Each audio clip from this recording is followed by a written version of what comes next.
ಮನೆ ಅಭಿವೃದ್ಧಿ ಆಗದೇ ಇರಲು ಕಾರಣಗಳು. ಮನೆಯಲ್ಲಿ ದಾರಿದ್ರ್ಯ ಒಕ್ಕರಿಸಲು ಬಹು ಮುಖ್ಯ ಕಾರಣಗಳು. ಇದು ಮನೆ ಮಂದಿಯಲ್ಲ. ತಿಳಿಯಬೇಕಾದ ಮಾಹಿತಿ ತಪ್ಪದೇ ತಿಳಿಯಿರಿ. ನಾವು ಎಲ್ಲೇ ಹೋಗಲಿ, ಎಷ್ಟೇ ವೈಭವಯುತ ಸ್ಥಾನದಲ್ಲಿ ಕಳೆದರೂ ಅತ್ಯಂತ ಸಂತೋಷ ಮತ್ತು ನೆಮ್ಮದಿ ಸಿಗುವ ಸ್ಥಾನವೆಂದರೆ ಅದು ಮನೆಯಲ್ಲಿ ಮಾತ್ರ. ಎಷ್ಟೇ ಕಷ್ಟಪಟ್ಟು ದುಡಿದರೂ ಮನೆಯ ಏಳಿಗೆ ಆಗುತ್ತಿಲ್ಲ, ಅಭಿವೃದ್ಧಿ ಆಗುತ್ತಿಲ್ಲ ಎಂದು ಚಿಂತೆ ಮಾಡುತ್ತಿರುವಿರಾ?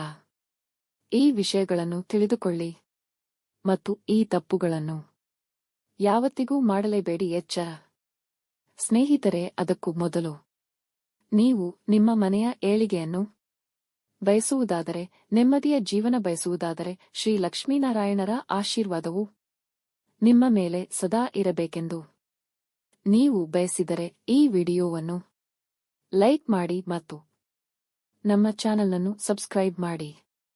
ಕಾಮೆಂಟ್ ಬಾಕ್ಸ್ನಲ್ಲಿ ಓಂ ಶ್ರೀ ಲಕ್ಷ್ಮೀ ನಾರಾಯಣಾಯ ಎಂದು ಬರೆಯಿರಿ. ವಾಲೆಟ್ನಲ್ಲಿ ಚಿಲ್ಲರೆ ಹಣ ಮತ್ತು ನೋಟುಗಳನ್ನು ಒಟ್ಟಿಗೆ ಇಡುವುದು.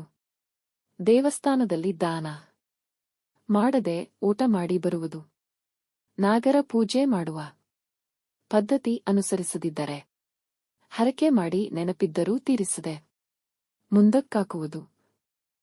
ದೇವರ ಕೋಣೆ ಸ್ವಚ್ಛಗೊಳಿಸದಿರುವುದು ಅಥವಾ ದೇವರ ಪೂಜೆಯನ್ನು ಮಾಡದೇ ಇರುವುದು. ಒಡೆದ ಕನ್ನಡಿಯನ್ನು ಮನೆಯಲ್ಲಿ ಇಟ್ಟುಕೊಂಡು ಅದರಲ್ಲಿ ಮುಖವನ್ನು ನೋಡಿಕೊಳ್ಳುವುದು.